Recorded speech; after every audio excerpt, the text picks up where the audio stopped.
Assalamualaikum warahmatullahi wabarakatuh. Selamat sore, Shalom, Om Swastiastu, Namo Buddhaya, Salam Kebajikan, Rahayu. Yang saya hormati teman-teman yang ada di ruangan ini dan teman-teman media. Pertama, terus terang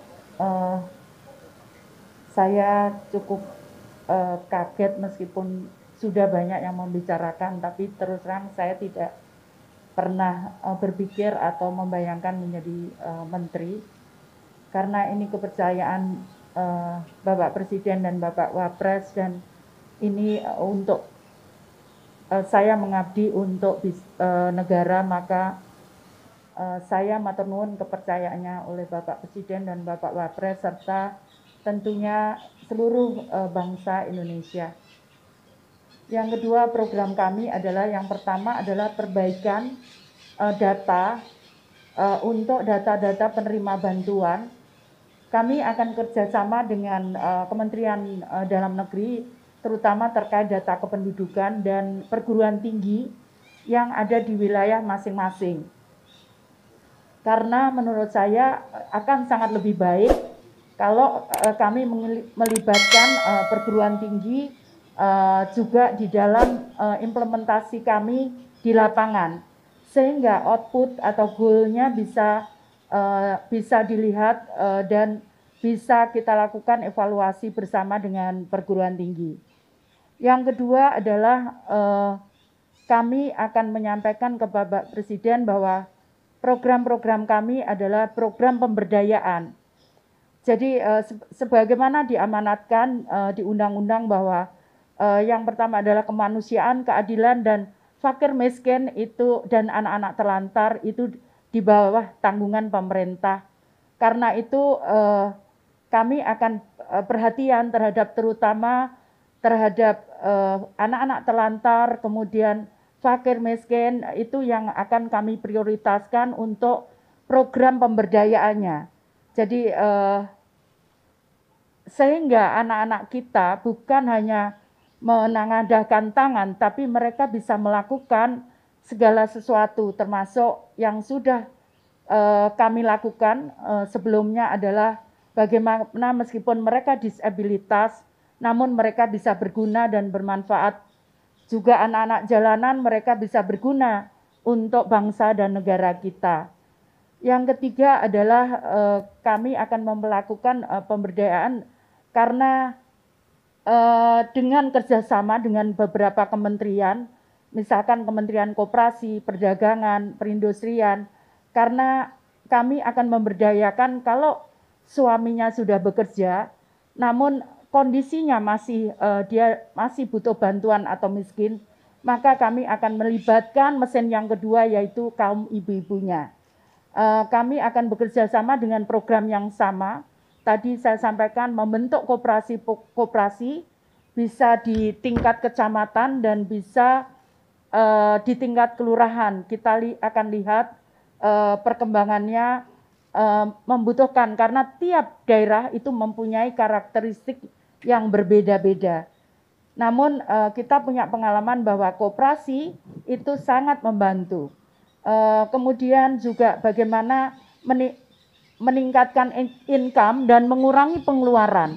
Itu yang kita lakukan. Jadi misalkan mengurangi pengeluaran, kita berikan program-program pertanian yang bisa dilakukan dengan cara sederhana, sehingga tentunya bekerja sama dengan Kementerian Pertanian, sehingga bisa dikurangi untuk pengeluaran. Kemudian untuk peningkatan pendapatan, maka kita akan buat program-program.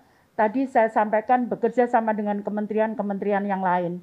Tentunya kalau kita bisa bersama-sama, tentunya percepatan untuk pengurangan kemiskinan dan pengurangan terutama untuk warga yang membutuhkan, seperti penyandang disabilitas dan kemudian sosial, masalah sosial, itu bisa ditangani secara komprehensif dan terintegrasi. Meskipun kami harus melakukannya tidak bisa sendiri, kami harus bekerja sama dengan kementerian yang lain. Saya kira itu, dan kemudian Yang terakhir tentunya untuk anak-anak terlantar. Kita ingin bahwa anak-anak semua mendapatkan hak untuk dia bisa mendapatkan akses pendidikannya. Mereka juga harus mendapatkan hak untuk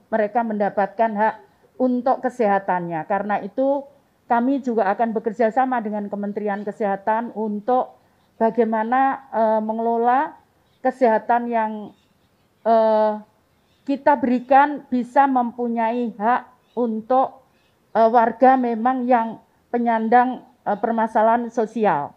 Itu yang harus kita tangani secara bersama-sama. Saya kira itu yang bisa saya sampaikan. Terima kasih. Wassalamualaikum warahmatullahi wabarakatuh. Selamat sore. Om Swastiastu. Salam Rahayu. Terima kasih Bu Tri. Silakan kembali ke tempat duduk Bu. Berikutnya Pak Sandiaga Uno, dipersilakan Pak.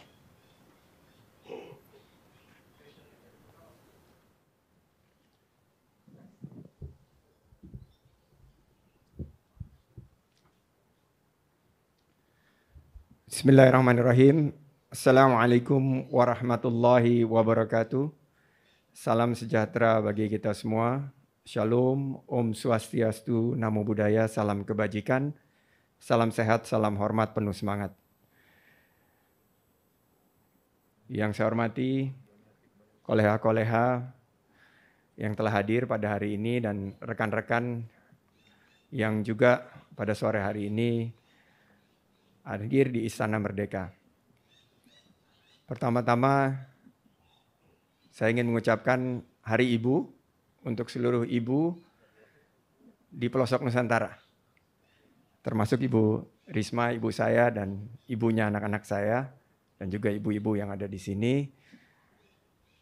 Semoga dengan Hari Ibu ini kita bisa terus memberdayakan perempuan hebat dan perempuan mandiri. Syukur kehadirat Allah Subhanahu wa Ta'ala bahwa di tengah pandemi COVID-19 kita masih bisa berkumpul dan insya Allah hadir pada acara yang mudah-mudahan membawa keberkahan ini. Saya sendiri baru saja selesai dalam pemulihan dari penyakit COVID-19 yang saya rasakan sendiri selama 2 minggu terakhir. Dan tentunya dalam konteks ini tugas dan amanah yang disampaikan oleh Bapak Presiden dan Bapak Wakil Presiden teramat sangat berat. Karena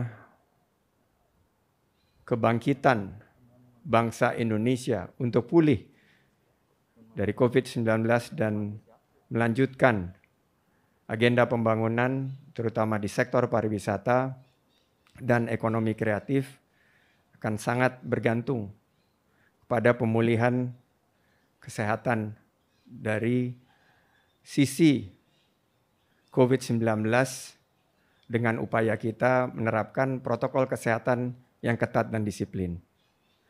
Yang kedua, tentunya adalah jutaan lapangan pekerjaan yang di sektor pariwisata maupun ekonomi kreatif berjumlah belasan, mungkin puluhan juta yang harus kita selamatkan. Adapun sektor pariwisata dan ekonomi kreatif ini akan menjadi lokomotif pasca pandemi COVID-19 untuk kita melanjutkan agenda-agenda pembangunan di sektor ini untuk terus membuka lapangan kerja seluas-luasnya dan menghadirkan kesejahteraan bagi para rakyat masyarakat Indonesia. Terakhir, strategi yang mungkin bisa diadopsi adalah strategi inovasi dengan menggunakan teknologi, menggunakan pendekatan-pendekatan big data, pendekatan kekinian untuk memetakan baik dari segi potensi maupun penguatan dan memastikan para pelaku sektor pariwisata dan ekonomi kreatif bisa bertahan. Tapi bukan hanya survive, but also thrive. Survive and thrive. Bertahan dan menangkap peluang menjadi pemenang. Strategi inovasi. Kedua adalah strategi adaptasi, karena kita sekarang menghadapi pandemi, mendahulukan kesehatan dan keselamatan di setiap destinasi pariwisata dan di setiap lini ekonomi kreatif. CHSE salah satunya.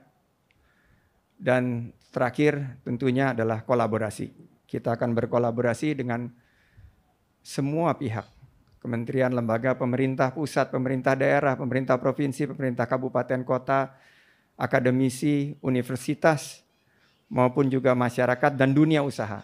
Teman-teman Kadin, HIPMI, teman-teman PHRI, dan seluruh asosiasi yang tergabung dalam sektor yang teramat sangat penting ini. Semoga Allah Subhanahu wa Ta'ala meridhoi dan memberikan kekuatan kita untuk keluar dari pandemi COVID-19 ini dan membangun sektor pariwisata dan ekonomi kreatif yang lebih baik lagi ke depan. Saya ucapkan terima kasih kepada para pemimpin-pemimpin Kementerian Pariwisata dan Ekonomi Kreatif sebelumnya. Tentunya kita harus terus menjalankan kolaborasi, melanjutkan yang baik, dan mengkoreksi apa yang perlu diperbaiki. Terima kasih. Wabillahi taufik wal hidayah. Wassalamualaikum warahmatullahi wabarakatuh. Terima kasih Pak Sandiago, berkenan kembali ke dalam Istana Merdeka Pak. Kemudian berikutnya Pak Budi Gunadi Sadikin, silakan Pak. Bapak Ibu yang saya hormati, Assalamualaikum warahmatullahi wabarakatuh. Salam sejahtera untuk kita semua. Bapak Ibu, saya mengucapkan terima kasih atas tugas dan kepercayaan yang diberikan oleh Bapak Presiden dan Wakil Presiden kepada kami. Semoga amanah ini bisa kami jalankan dengan sebaik-baiknya. Kami ditugasi, salah satunya adalah untuk mengatasi masalah yang disebabkan oleh virus SARS-CoV-2 ini. Sehingga semua anak-anak kita bisa segera kembali ke sekolah, belajar bertemu dengan guru-gurunya. Agar semua pengusaha-pengusaha UKM bisa membuka toko-tokonya dan kembali berdagang seperti biasa. Dan agar semua pekerja bisa datang kembali ke kantornya dan memulai hidupnya normal. Dan agar semua keluarga kita bisa kembali bersilaturahmi dengan sesama teman-teman dan keluarga mereka. Dan kami tidak mungkin melakukannya sendiri. Kami harus melakukannya bersama-sama. Kementerian Kesehatan tidak mungkin melakukannya secara eksklusif. Kita harus melakukannya secara inklusif.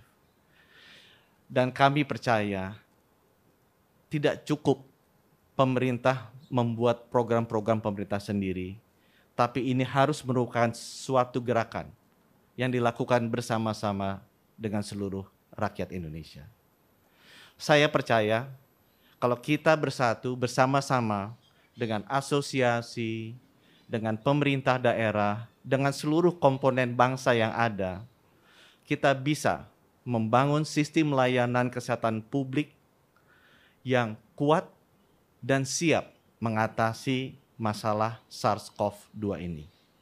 Dan kita juga bisa mempersiapkan sistem layanan kesehatan publik yang siap, kuat, mumpuni, agar generasi sesudah kita bisa menghadapi SARS-CoV-3 atau SARS-CoV-4 yang kita tidak tahu kapan datangnya.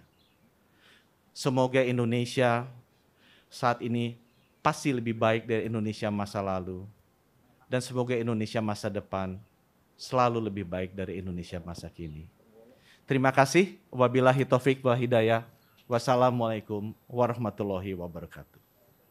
Terima kasih Pak Budi, berkenan kembali ke dalam Istana Merdeka. Berikutnya, Gus Yakut Khoilil Qomas, dipersilakan Pak. Assalamualaikum warahmatullahi wabarakatuh. Alhamdulillahirabbil alamin. Innalillahi wa inna ilaihi rajiun. Bapak Ibu sekalian, ketika pertama kali saya mendapatkan berita bahwa saya harus menerima amanah sebagai salah satu pembantu Bapak Presiden dan Wakil Presiden di kabinet ini sebagai Menteri Agama, tentu yang saya rasakan adalah kaget. Karena dalam mimpi yang paling liar saya tidak pernah membayangkan menjadi Menteri Agama. Tetapi apapun tugas amanah yang sudah diberikan ini, saya sudah bertekad untuk mewakafkan seluruh hidup dan apa yang saya miliki untuk bangsa negara. Dan kebetulan sekarang mendapatkan kesempatan melalui Kementerian Agama. Saya akan melakukan apa yang paling baik untuk bangsa dan negara ini. Yang berikutnya yang saya harus sampaikan adalah bahwa setelah nanti resmi menjadi Menteri Agama, yang pertama ingin saya lakukan adalah bagaimana menjadikan agama itu sebagai inspirasi, bukan aspirasi. Artinya apa? Bahwa agama sebisa mungkin tidak lagi digunakan menjadi alat politik, baik untuk menentang pemerintah maupun merebut kekuasaan, atau mungkin untuk tujuan-tujuan yang lain. Agama biar menjadi inspirasi dan biarkan agama itu membawa nilai-nilai kebaikan, nilai-nilai kedamaian dalam kehidupan berbangsa dan bernegara. Kemudian yang kedua tentu tugas yang tidak mudah, yaitu bagaimana bisa meningkatkan yang pertama adalah ukhuwah Islamiyah. Kenapa ukhuwah Islamiyah? Karena kita tahu bahwa mayoritas warga negara ini adalah pemeluk agama Islam. Maka negara ini akan damai, negara ini akan tentram jika sesama Muslim, sesama umat Islam ini memiliki ukhuwah atau persatuan di antara mereka. Yang kedua, meningkatkan ukhuwah watoniyah atau persaudaraan sesama warga bangsa. Kenapa ini penting? Karena kita tahu bahwa Indonesia ini merdeka, Indonesia ini lepas dari jajahan kolonial, itu karena perjuangan oleh semua agama, bukan hanya Islam. Umat Muslim, kaum Kristiani, Hindu, Buddha, Konghucu, dan semua agama yang ada di Indonesia, pada waktu pergolakan kemerdekaan mereka terlibat.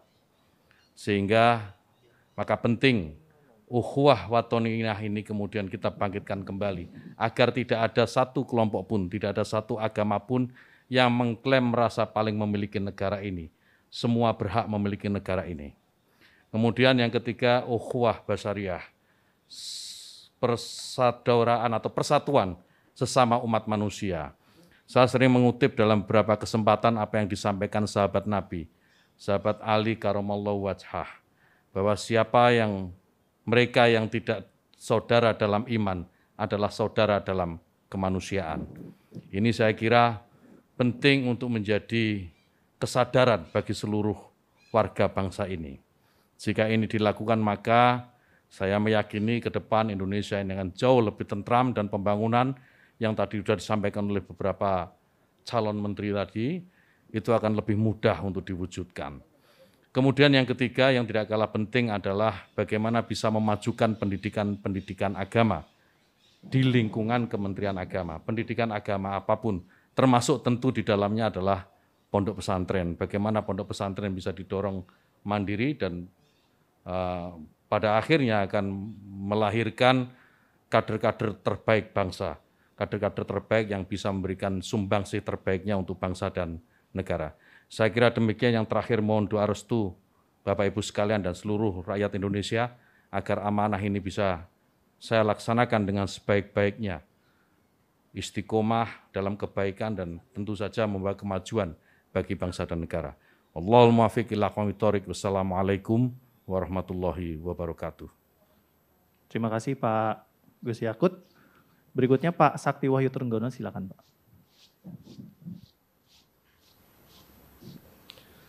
Selamat sore. Assalamualaikum warahmatullahi wabarakatuh. Salam sejahtera, Om Swastiastu, Namo Buddhaya. Yang saya hormati rekan-rekan yang hadir di sini.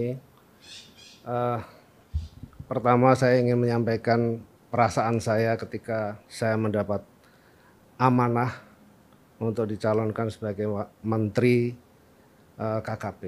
Sebelumnya saya mendapat amanah sebagai Wakil Menteri Pertahanan. Dalam 1 tahun ini saya membantu Menteri Pertahanan untuk mensinergikan dan membangun pertahanan masa depan. Nah, selanjutnya dalam 1 tahun ini secara mengagetkan juga tiba-tiba saya diminta untuk membenahi, kemudian melanjutkan dan mengelola yang namanya kelautan dan perikanan.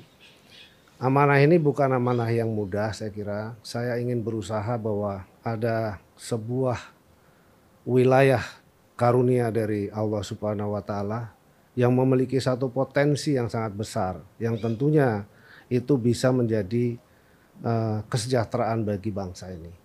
Nah, itu tentu saya akan belajar dan menggali, melakukan evaluasi untuk selanjutnya bisa dilakukan apa yang harus kami lakukan supaya itu bisa menjadi manfaat bagi bangsa. Begitu melimpah ikan-ikan di lautan dan begitu melimpah juga potensi-potensi di kelautan, baik itu untuk sektor pariwisata, kemudian industri perikanan dan lain sebagainya, termasuk budidaya, dan tentu tidak melupakan dengan kebersinambungan lingkungan. Itu yang akan kami lakukan jika nanti kami sudah resmi menjadi Menteri Kelautan dan Perikanan. Saya kira itu saja, karena saya bukan tipikal orang yang bisa beretorika, tapi yang suka dengan bekerja dan bekerja keras. Dan saya sudah mewakafkan diri semenjak saya sebagai Wakil Menteri Pertahanan, sama seperti Mas Sandi, jadi mewakafkan diri untuk bangsa ini dan bekerja keras untuk bangsa ini. Saya mohon doa juga kepada seluruh bangsa Indonesia agar saya bisa amanah dan bisa menjalankan amanah dari Bapak Presiden dan Bapak Wakil Presiden dengan membantu beliau mewujudkan Indonesia maju. Terima kasih. Wassalamualaikum warahmatullahi wabarakatuh. Terima kasih Pak Sakti Wahyu Trenggono. Berikutnya silakan Pak Muhammad Lutfi.